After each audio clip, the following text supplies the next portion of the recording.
অনেকেই ফোন করেন যে দাদা চন্দ্রগোড়া বেরিয়েছে ঘরের মধ্যে। যখনই বলি যে ভিডিওটা পাঠান, বেশিরভাগ ক্ষেত্রেই দেখি এই দুটো সাপের মতো।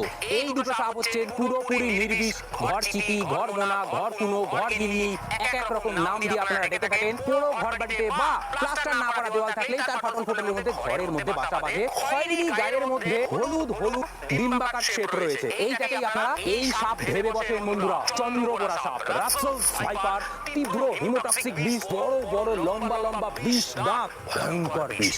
এর বিষ যদি আপনার শরীরে প্রবেশ করে, জায়গাটা পচন ধরে রক্তকণিকা ভেঙে দিয়ে আপনি কিন্তু উপরওয়ালার প্রিয় হয়ে যাবে। চন্দ্রগোড়ার বডি শেপটা দেখুন, চাঁদের মতো শেপ, গোটা বডি জুড়ে সুন্দরভাবে সিরিয়াল মেনটেন করে, এবং খাটটা যথেষ্ট মোটা। এই ঘরচিটি সাপের সাইজ জাস্ট এই 1 থেকে 1.5 ফুট হয়, কিন্তু চন্দ্রগোড়া 4 ফুট 5 ফুট লম্বা হয়। প্রেসার কুকারের মতো সাউন্ড দিয়ে আপনাকে সতর্ক করবে। চন্দ্রগোড়া এবং ঘরচিটির পার্থক্যগুলো আশা করি আর আপনাদের ভুল হবে না। চ্যানেলটা ভালো লাগলে অবশ্যই সাবস্ক্রাইব করে পাশে থাকবেন।